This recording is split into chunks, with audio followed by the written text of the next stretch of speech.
एक समय की बात है, एक गांव में बुद्ध बहुत ही प्रसिद्ध थे। उनकी मुख्य विशेषता उनकी गहरी तत्परता और शांति थी। लोग उनके पास आकर समस्याओं के समाधान के लिए मुद्रा लेते थे और उनके उपदेशों से प्रेरणा प्राप्त करते थे। एक दिन एक युवक बुद्ध के पास आया और उनसे पूछा, भगवान, मुझे असंतोष हो रहा है। मैं अपने जीवन से खुश नहीं हूँ और संतोष प्राप्त करने का रास्ता ढूंढ रहा हूँ। कृपया मुझे बताएं, मैं क्या करूँ? बुद्ध ने उसकी आंखों में देखा और एक प्रश्न पूछा, क्या तुम्हें पता है कि तुम्हारे पास क्या है? युवक ने सोचा और कहा, हाँ, मेरे पास परिवार है, मेरे पास आरामदायक घर है, मेरे पास काम है और मेरे पास अच्छे मित्र हैं। बुद्ध ने एक गहरी मुस्कान देकर कहा, तो तुम्हें अगर इतनी चीजें हैं तो क्यों असंतोषी हो रहे हो?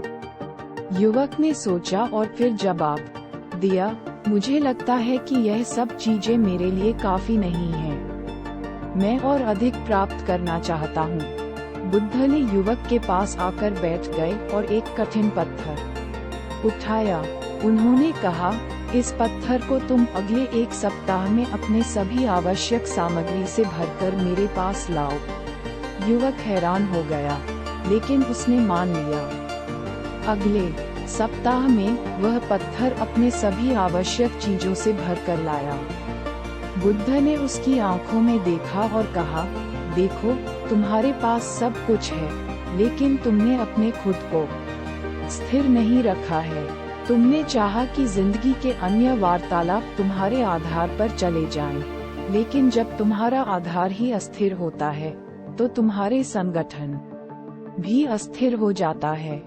संतोष अस्थायी वस्तुएं ढूंढने में नहीं है, बल्कि अपनी आंतरिक तत्परता और स्थिरता में है।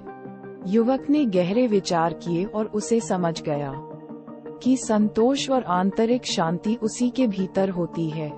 उसने बुद्ध से आभार व्यक्त किया और उसे अपने जीवन में स्थिरता और संतोष की ओर प्रवृत्ति करने के लिए प्रतिबद्ध हो गया।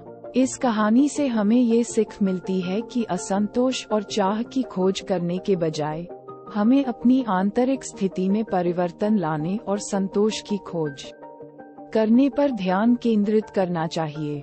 संतोष और शांति हमारी आंतरिक स्थिति के आधार पर निर्मित होती हैं और हमें उन्हें बाहरी चीजों में नहीं ढूंढना चाहिए।